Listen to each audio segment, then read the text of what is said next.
Before I begin my tutorial, I would like to introduce the lacrosse stick. The stick consists of a net at the top and a shaft on the bottom.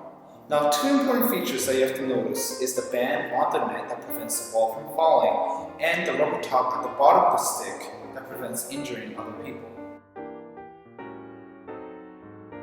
The basic skill in lacrosse that we need to know is called cradling, which is analogous to dribbling in basketball. Now, first of all, you want to get your grip right, which is the dominant hand placed at the top of the shaft, and the non-dominant hand placed on the bottom. Now, at the top of the shaft, you want to grip your hand so that the shaft lays gently on your fingers. And at the bottom, you want to make your non-dominant hand in an OK sign and put it so that it's allowed to rotate. The position of the shaft during cradling is very important. What you want to do is you want to make your non-dominant arm straight out like this, and your dominant hand placed at the right position so it makes a 45-degree angle. Then you do the 3 steps for cradling, which is first you curl your fingers, then snap your wrist, and then curl your elbow. So it goes in this sort of motion. With the ball, it will go something like this.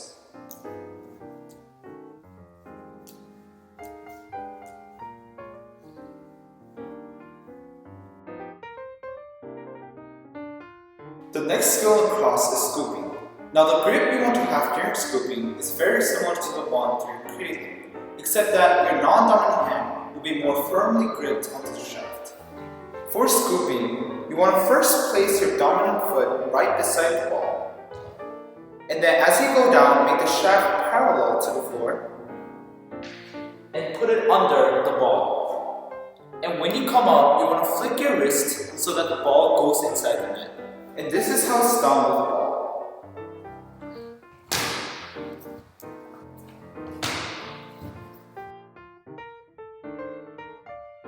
The next skill in lacrosse is throwing. Now, the grip for throwing is different from the one for scooping and cradling. You want to keep your non-dominant hand at the bottom of the stick, but gripped a little more firmly, but your dominant hand at the middle of the stick.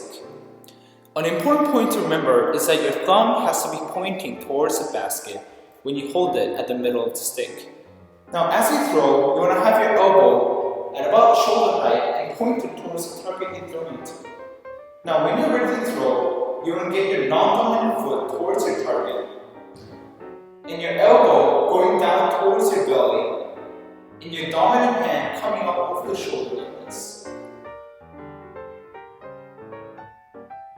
You want to make sure that you get your momentum towards your target as you step through, and then you follow through the trajectory of the ball.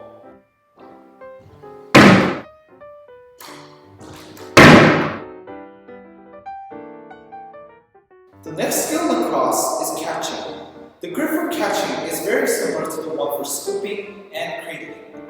You want to have your dominant hand at the top of the shaft and your non-dominant hand at the bottom. As you try to catch the ball, you want to keep the stick off to the side a little bit like this. Now, as the ball comes into the net, you want to move the net back a little bit to soften the ball's fall.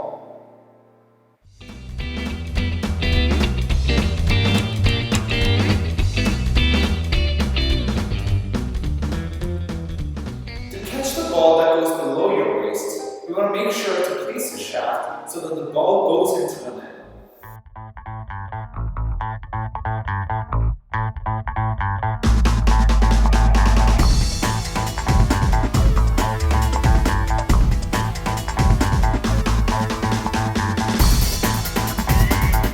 Thank you for watching.